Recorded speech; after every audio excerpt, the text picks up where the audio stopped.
नसीम इफ्ताही साहब, doctor A Qadri साहब,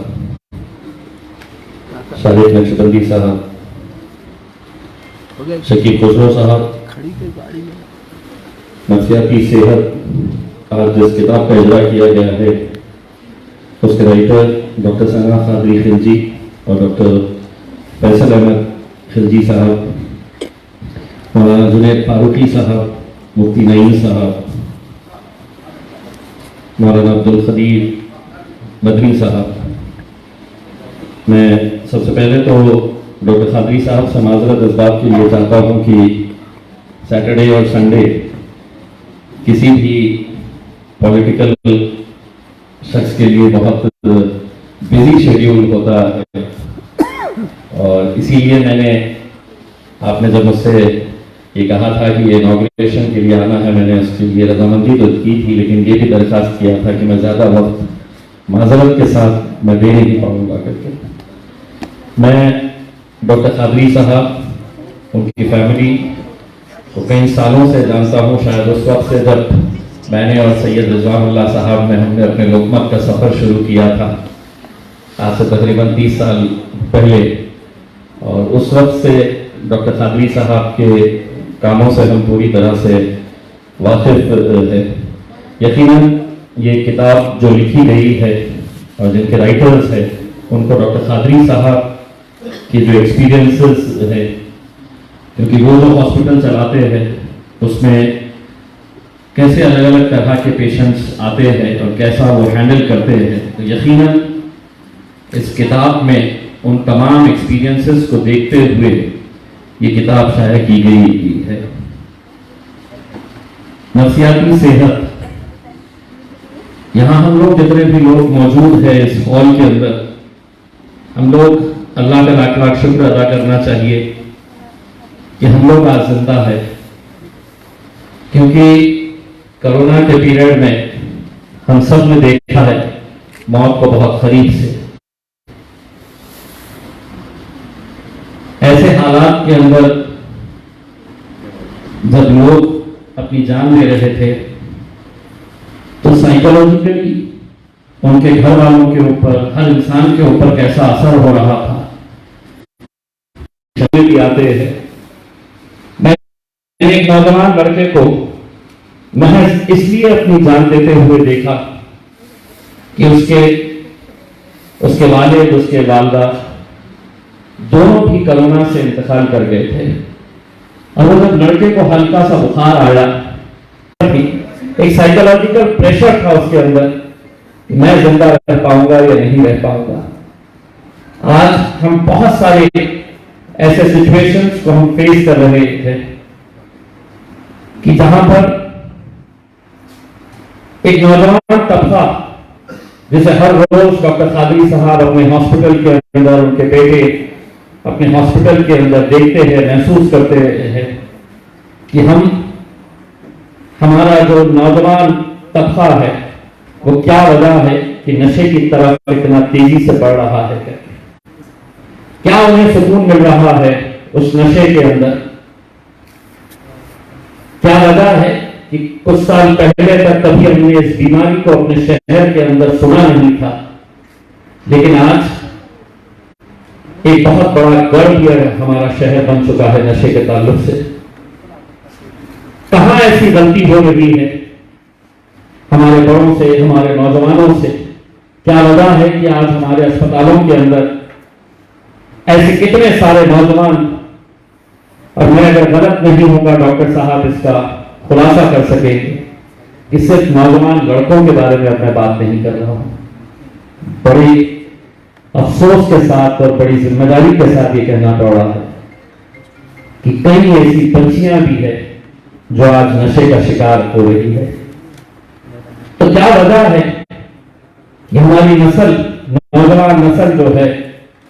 वो इस नशे के पीछे भाग रही है? नशे से हमें क्या मिल रहा है? मैं तो एक मुहिम यहां पर छेड़ा हुआ हूं। मैं पुलिस कमिश्नर से बार बार ये बात कहता हूं कि अगर हमने पिछले 2-3 साल के अंदर हमारे शहर के अंदर जितने क्राइम के बड़े वाकयात हुए हैं, जितने मर्डर्स हुए हैं, अगर हम उसको एनालाइज करेंगे तो आपको एक बात समझ में आएगी, या तो मारने वाला नशे में था या मरने वाला नशे में था या दोनों नशे के अंदर थे। आप सोचिए, हिलाल कॉलोनी के उस केस जब एक लड़के का मर्डर किया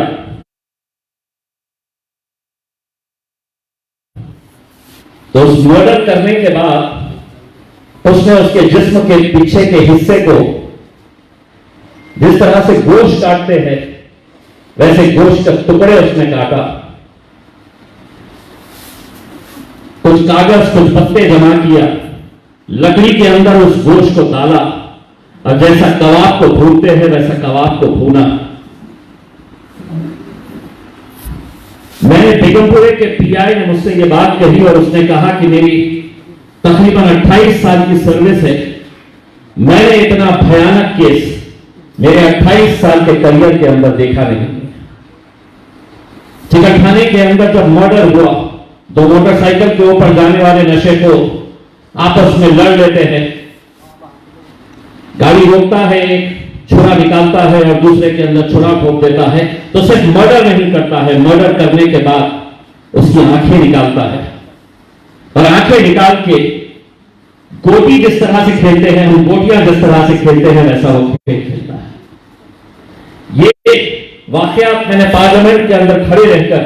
मैंने ये बयान किए कि अगर इसके ऊपर अगर हम रोक नहीं लगा सके तो आज नशा करने के बाद वो किस हालात के अंदर है, किसका मर्डर कर रहा है, उसे कुछ समझ में नहीं आता है। जेलर ने कई मर्तबा कहा, ये साहब ऐसे कई सारे लड़के जब जेल में आते हैं वो हमको ये बताते हैं कि मुझे उस वक्त पता ही नहीं चला था मैं क्या कर रहा हूं, उसे इस बात का इल्म ही नहीं कि मैंने किसी का मर्डर किया के बाद ऐसे उसके साथ ऐसे भयानक तरीके से उसके साथ मैंने खेल खेला। तो आज हम सब की जिम्मेदारी है, कहीं ना कहीं हम किस बात का शिकार हो रहे हैं, हमें बैठना पड़ेगा, हमें समझना पड़ेगा। यकीनन ये किताब मेरे काम है, बहुत सारे वालिदैन यहां पर है, आज हर घर में हर बच्चे के पास एक स्मार्टफोन है। अगर हम स्मार्टफोन नहीं दे तो बच्चा नाराज, और अगर हम स्मार्टफोन दे देते हैं कि हाथ में हम सारी दुनिया उस छोटे से मोबाइल के अंदर दे दे रहे हैं, और फिर उसमें वो क्या देख सकता है क्या नहीं देख सकता है, ये किसी के हाथ में कोई कंट्रोल नहीं रहा है। चाहे वो 10 साल का बच्चा हो, 12 साल का बच्चा हो, 14 साल का हो। मिर्दानी साहब जब जुमे का खुतबा देते हैं तो उस खुतबे के साथ इन बातों के ऊपर हमें चर्चा करने की बहुत ज्यादा जरूरत है, बहुत ज्यादा, कि आज आप लोगों की मेहनत थी कि जिसकी वजह से आज मैं पार्लियामेंट के अंदर देखता हूं 2 टर्म का एमपी है, 3 टर्म का एमपी है। अगर किसी से पूछ ले कि ये कौन है, किस स्टेट से आता है, किस पार्टी से आता है, कोई जवाब नहीं देंगे। लेकिन 550 एमपी से पूछ ले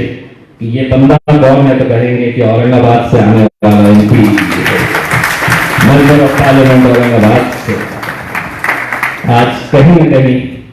सच को छुपाया जा रहा है, सच को दबाया जा रहा है, सच को कुचला जा रहा है। इसीलिए ये बहुत जरूरी हो जाता है कि हम सच भी कहे। मुझे डॉक्टर साहब ने ये किताब भेजी थी, लेकिन डॉक्टर साहब मैं इसका एतराफ करता हूँ कि मैं अभी तक इसे पढ़ नहीं सका हूँ,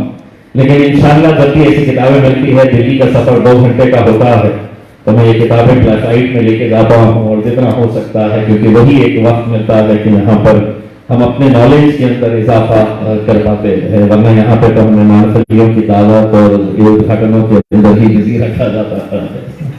मैं खासतौर से डॉक्टर सना कादरी खिलजी और डॉक्टर फैसल अहमद खिलजी साहब दोनों को भी बहुत बहुत मुबारकबाद पेश करता हूँ, और डॉक्टर साहब कादरी साहब से ये खुदा करना चाहूँगा कि आप हमारे नौजवानों के बीच में आइए, जितने ज्यादा लेक्चर्स हो सके, जितने ज्यादा आप केसेस को हाईलाइट कर सकते हैं वो करिएगा, क्योंकि ये जहर जो है, ये अगर आप समझ रहे होंगे कि आपके घर से बहुत दूर है, तो मैं आपको बताना चाहूँगा उसमें बहुत अच्छे अच्छे घरों के लोगों को मैंने मिला हूँ, देखा हूँ। कहीं ऐसा ना हो जाए कि हम गफलत में रहे और पता चला कि ये जहर हमारे घर तक भी पहुँच गया है, तब बहुत देर हो जाएगी। इसीलिए अभी से जितनी हो सकते है उतनी एहतियात बढ़ती है।